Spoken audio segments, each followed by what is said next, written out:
We're all born with the ability to hear God. He tells us, "My sheep hear my voice." The ability to hear him must still be learned and matured. Join my pastor, Robert Morris, as he teaches us hearing God is not something you do, it's someone you are.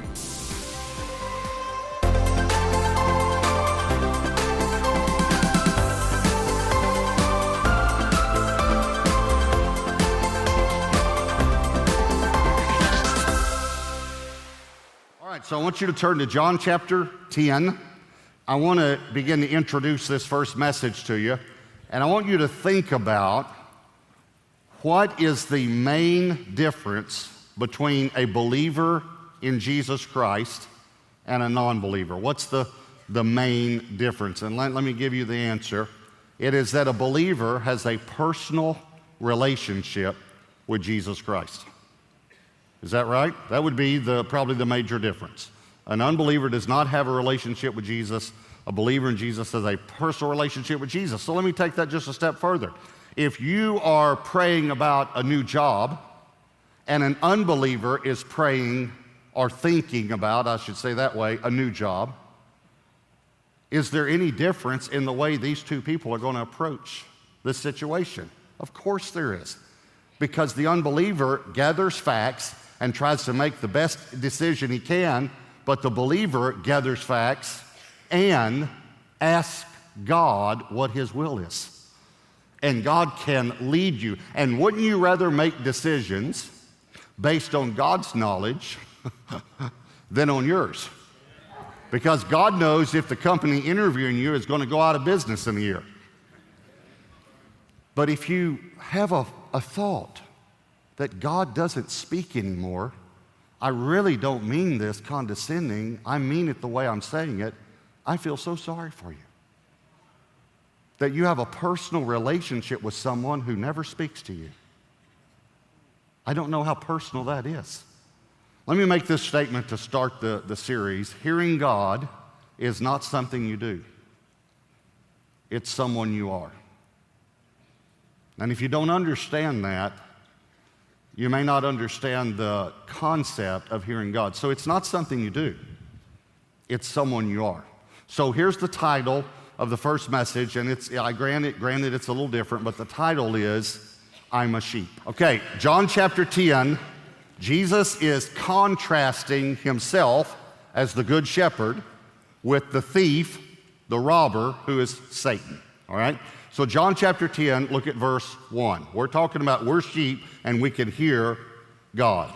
Most assuredly, I say to you, he who does not enter the sheepfold by the door, but climbs up some other way, the same is a thief and a robber.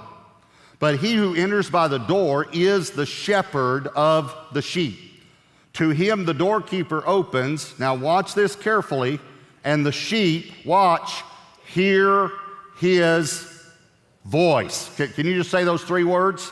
Hear his voice. It does not say sense his impressions. And I'm not saying that God doesn't give us impressions. I just simply am literally blown away. And when I say that, again, I'm not saying it condescendingly, because I used to be of the theological persuasion that believed that God didn't speak anymore. And I'm shocked that I could have ever believed that. That he's just has chosen not to speak anymore since he wrote us a letter. And we have his word, but now he doesn't communicate personally to his children. I'm just shocked that I could have ever thought that way. Hear his voice. That's the Bible. His sheep hear his voice. And he calls, so the way you call is your voice, his own sheep by name and leads them out. And when he brings out his own sheep, he goes before them, and the sheep follow him, for they know what? His voice. And if you have any doubt that this is talking about Jesus, verse 11, he says, I am the good shepherd. So Jesus said, we know it, but it's, just in case you have a doubt, I'm the good shepherd gives his life for the sheep. Now look at verse 16. John 10:16. And other sheep I have which are not of this fold. Now look at me just for a moment. He is now speaking about the Gentiles. He's talking to Jewish people, and he says, and you need to know there are other sheep I have that are not of this fold. Other sheep. There's not a theologian I've ever met in the world that doesn't know or believe this is talking about Gentiles. So that's most of us. You might be Jewish, but for the rest of us, thank God that he had another fold, okay? The Gentiles. Now watch this. Other sheep I have which are not of this fold, them also I must bring. Watch. And they will, what? Hear my voice. Okay, I can hear God. That's what he's saying specifically. They will hear my voice. And there will be one flock and one shepherd. He's speaking of Jew and Gentile here, one flock. And then verse 27, just to make it really, really clear, John 10:27. My sheep, say those three words, hear my voice. And I know them, and they follow me. Okay, let me ask you a very simple question. Is Jesus the shepherd? Okay, are you following him? So then you're the sheep. And what do sheep do? They hear his voice. This is in red. This is Jesus. I don't really care what Dr. Fuzzy Face says. I care what this book says. It's clear, my sheep hear my voice. So let me tell you three things about the ability to hear God. All right, here's number one. It's innate. It's innate. In other words, you're born with it. It's inherent. It's natural. It's built in. It's instinct. It's hardwired. Our God is a speaking God. The whole reason that you have the ability to hear and speak is because you were created in the image of a hearing, speaking God. Why would he create you with the ability to communicate and then not communicate with you? That would be a horrible thing to do to you. To create you with the ability to communicate, and he has the ability to communicate, but he doesn't communicate to you. That'd be a horrible thing. And again, it's a horrendous line of thought. It's literally, let me give you the Greek word for it, it's baloney. Bologna is how it's pronounced in the Greek. This is what separates us from the animals. That God gave us the ability to communicate our deepest feelings, not only to other humans, but to him. And he communicates to us. And I know some say, well, animals can communicate. Yes, they can on some level. I understand that.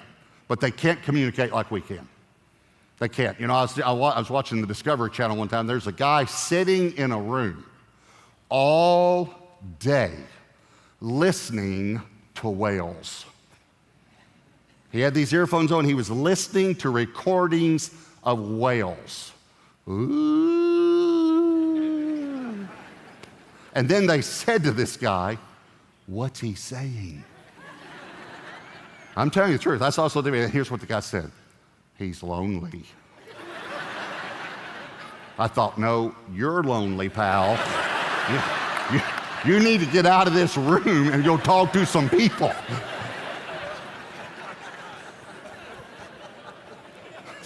Just do an experiment. If you have a dog, go home and talk to your dog. But say, here's what I want you to say. I want you to say it like this. You're so stupid. Yes, you are. You're the stupidest dog I ever saw, yes. And just watch that dog just wag his tail. And just think you paid him the biggest compliment. And then, I'm just thinking about animals again.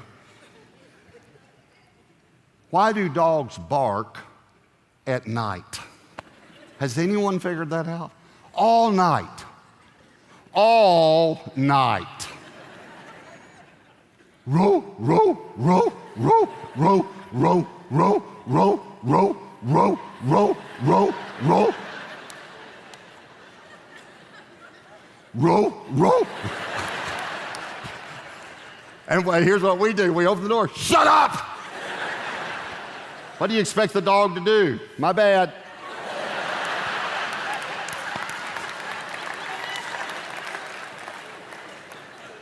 I've always tried to figure out, what are they saying? You know, I'm trapped in the backyard. Help, help, help, help, help, help, help. And then the neighbor dog joins in. Help him!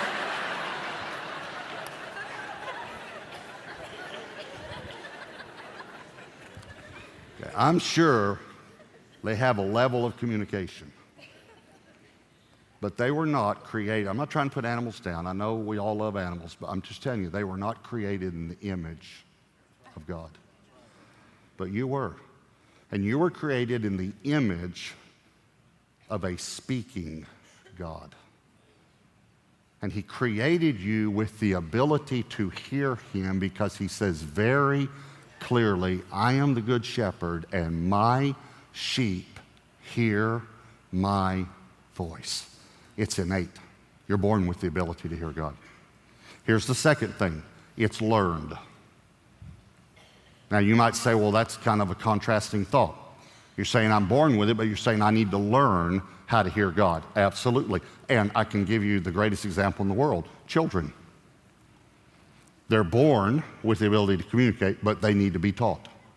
Is that right? They need to be taught words. They need to be taught sounds. They need to be taught grammar and language.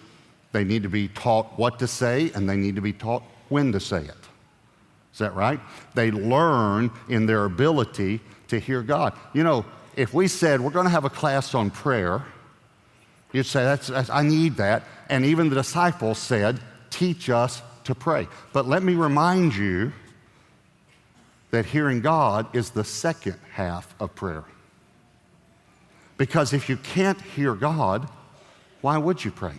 Now, one reason is to make our requests and petitions be known to God. But God never intended prayer to be a giving of our to-do list to him every morning. He intended prayer to be communication between a father and his children. And if you'll just take some time and start to listen, you'll be amazed that he'll speak. But most of us do this. Now, I'm just going to give you an analogy. It's like someone is going to call you on the phone and talking for 5 minutes or 10 minutes and then hanging up before you ever have a chance to say anything. That's the way many Christians pray. God, I need this, need this, need this, need this, need this. Got to go. And God's thinking, would you like to hear what I have to say about that? Now, listen to me.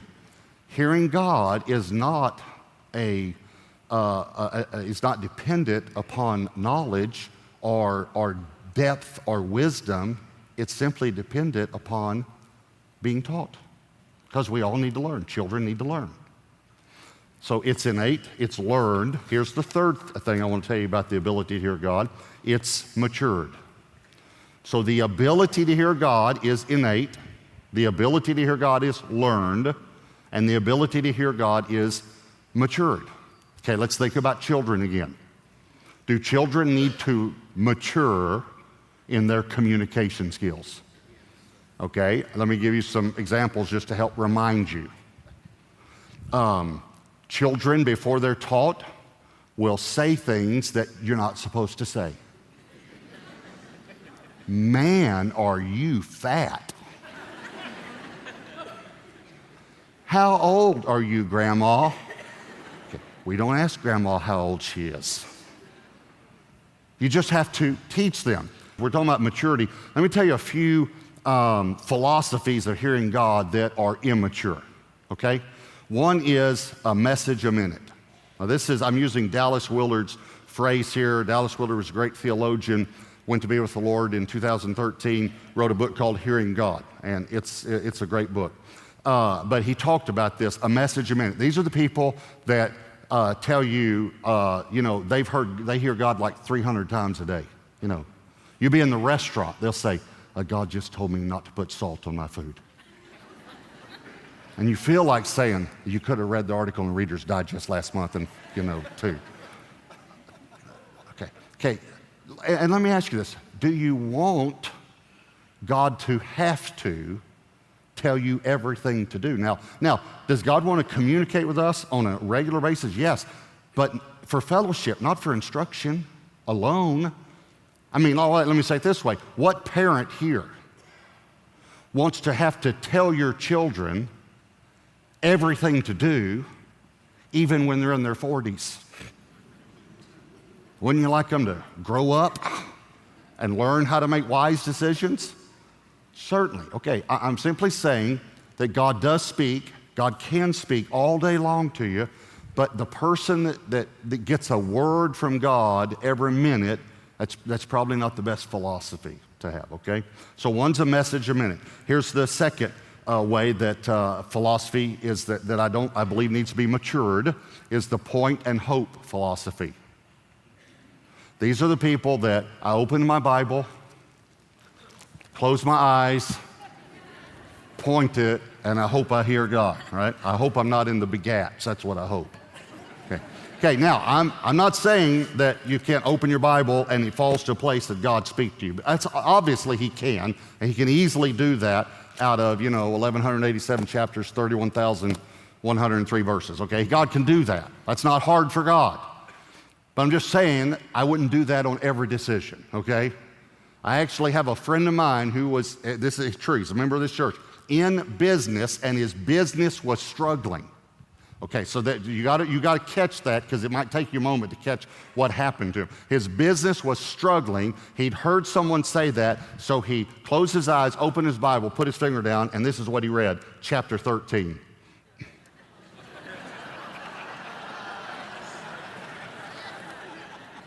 Now, that's not the word you want from God when you're asking God about the future of your business, okay? By the way, one of the things that Dallas Willard said in his book was that he heard this minister one time say that God had shown him how everyone can have a life verse, and it's by taking the year you were born and using that as the chapter and the verse.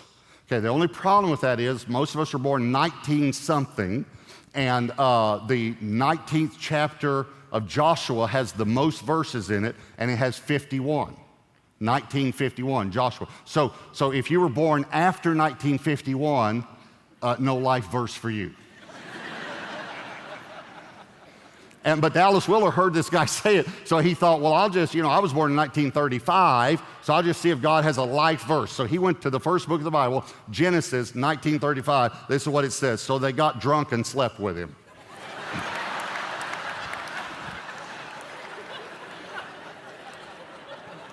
That was his life verse. Okay, so I don't believe in that philosophy. I think you ought to mature from the point and hope philosophy. Here's the last one, the que sera, sera philosophy.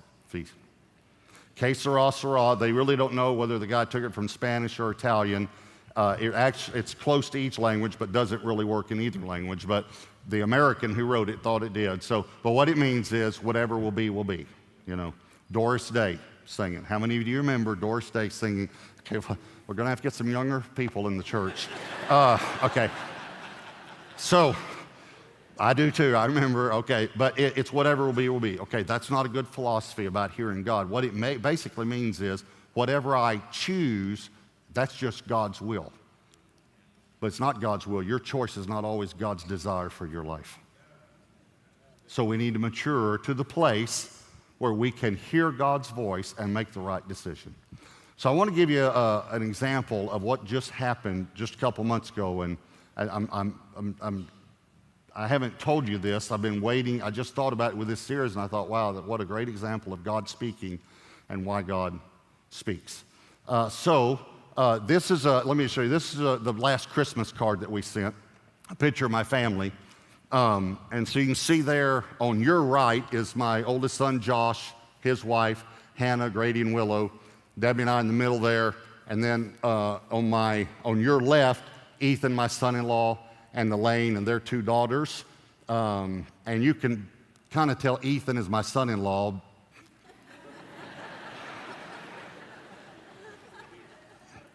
Well, I mean, it's obvious. He's taller than the rest of the family. And and then James and Bridget, my son and daughter-in-law, and their two boys. Okay, so by the way, Ethan and Elaine, they have two girls. They're pregnant with their third, and it's a boy. So they're pregnant. But my son, James, on the left there on the seat on the bench, and his wife sings on the worship team at Southlake, son Bridget. They have two boys, but they've also had two miscarriages, and they've had a difficult time. So they've been praying whether to have another child or not, because she's had a difficult time during pregnancy. And so we had our fast, our 21-day fast, if you remember, January 10th through the 31st. And she was praying that if they were supposed to have another child, that God, someone close to them would give them a word during the 21-day fast. And on January 31st, I was standing on the front row about to preach. It was during worship. I was just worshiping God. I looked up. Bridget was standing like right here, almost in front of me, leading worship. And the Lord said to me, Bridget's pregnant. On the last day of the 21-day fast, and she'd been praying. So that night, we were having a family meal, just happened. And I said, I have an announcement to make.